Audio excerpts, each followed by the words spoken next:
அப்போ அதெல்லாம் சொல்கிறாரு, கர்த்தரிடத்தில் அன்பு கூறுவது என்றால் என்ன அப்படின்னு கேட்டால், அவருடைய கற்பனைகளை, அவருடைய கட்டளைகளை கை கொள்றீங்க பாருங்கள், அதுதான் அன்பு கூறுவது. நான் தான் ஏற்கனவே சொல்கிற மாதிரி வேதத்தில் சில அபிப்பிராயங்கள் வச்சுருக்கோம். மனிதர்கள் தாங்களாய் சில அபிப்பிராயங்கள் வச்சுருப்பாங்க. தாங்கள் வைத்திருக்கிற அபிப்பிராயம் தான் சரியானது என்று சாதிப்பார்கள். ஆனால் வேதத்தில் சொல்லப்பட்டதான் சரியானது. பாருங்கள், நாமளாக என்ன வச்சுருக்கிறோன்னு கேட்டால், ஊழியத்துக்கு காணிக்கை கொடுத்தா கர்த்தரில் அன்பு வச்சுருக்கிறேன்னு சொல்கிறது. இயேசுன்னு சொன்னாலே அழுதுருவேங்க தான் அன்பு கூறுவது.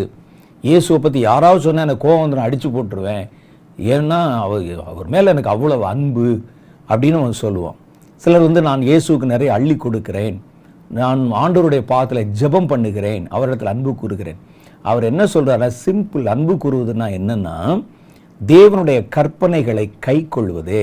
கர்த்தருடைய கட்டளைகளை நம்ம எங்கே போய் கண்டுபிடிப்பது? அதான் இந்த வேதத்தில் இருக்குது.